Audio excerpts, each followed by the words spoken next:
Tirupati. Yes sir. Sir noted sir. Housing ది ఒక ఇబ్బంది ఏమంటే సార్, కాన్స్టిట్యుయెన్సీ బెనిఫిషరీస్ ని వేరే కాన్స్టిట్యుయెన్సీ లేఅవుట్స్ ఇచ్చారు సార్. ఇప్పుడు తిరుపతి కాన్స్టిట్యుయెన్సీ వాళ్ళకి 40 కిలోమీటర్స్ అవతల శ్రీకాళహస్తిలో ఇచ్చారు, చంద్రగిరిలో ఇచ్చారు సార్. మనం ఎంత మోటివేట్ చేసినా వాళ్ళు. ఇప్పుడు మీరు పని చేయండి, నేను చెప్పాను all collectors, housing minister also, government policy 2 సెంట్లు అర్బన్ ఏరియా, 3 సెంట్లు రూరల్ ఏరియాలో ఇస్తాం. ఇంత మునుపు ఏవైతే కాలనీస్ కట్టారో అక్కడికి పోమంటే క్యాన్సిల్ చేస్తాం, అక్కడే ఉంటామంటే ఇప్పటికే కన్స్ట్రక్షన్ స్టార్ట్ అయి ఉంటే ఆ 2 సెంట్లోనే కడతాం. లేదు ఇంకా లేదు మేము కట్టుకుంటాం ఇప్పుడు ఇమ్మంటే అక్కడ 3 సెంట్లు ఇచ్చి మిగిలినంతా కూడా ఏం చేయాలో మనం ఆలోచిస్తాం. వాళ్ళకు నచ్చిన ప్లేస్లో దగ్గరలో ఎక్కడ దొరికితే అక్కడ ల్యాండ్ కొని, ఒకవేళ వీలు కాకపోతే మరీ కాస్ట్లీ ప్రోహిబిటివ్ కాస్ట్లీ ఉంటే అపార్ట్మెంట్స్కి వెళ్దాం, 1+3కి వెళ్ళిపోయి కట్టిద్దాం. తిరుపతి చాలా కంప్లీట్ చేసినప్పుడు ఇప్పుడు కూడా ఇచ్చేద్దాం. అల్టిమేట్గా 3.5 సంవత్సరాల్లో every person should have 2 cents 3 cents house side and also house. దాని వార్ ఫుటింగ్లో అందుకే మొన్న ఒక 4 లక్షల ఎన్ని చేశారు, 3 లక్షలు మొన్న చేశారు.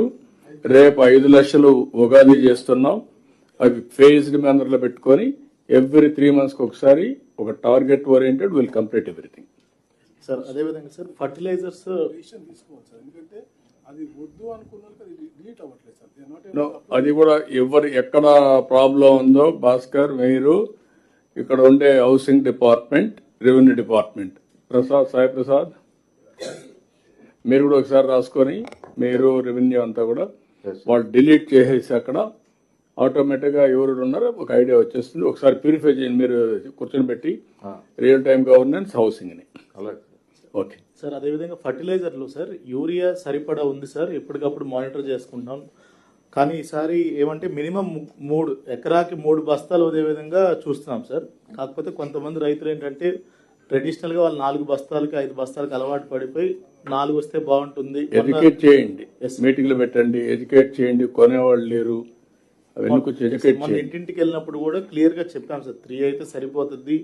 ఏ ఏరియాలో వచ్చింది ఉంది అక్కడ ఎక్కువ అవుట్ రీచ్ ప్రోగ్రాంలు పెట్టండి. Yes sir, thank you sir. నేనేమంటానంటే ఎవరికి షార్టేజ్ ఉండకూడదు, అట్ ది సేమ్ టైం విచ్చలవిడితనం పెట్టి యూరియా వేసి రేపు క్యాన్సర్ని ప్రొడక్షన్ సెంటర్గా తయారు కావాలి. కొంచెం జాగ్రత్తగానే మనం హ్యాండిల్ చేయాలి, చేద్దాం, కంటిన్యూగా చేద్దాం.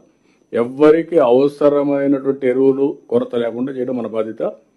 బియాండ్ దట్ ఇష్ట ప్రకారం చేస్తాం, కొంచెం గైడ్ చేస్తాం, రెగ్యులేట్ చేస్తాం.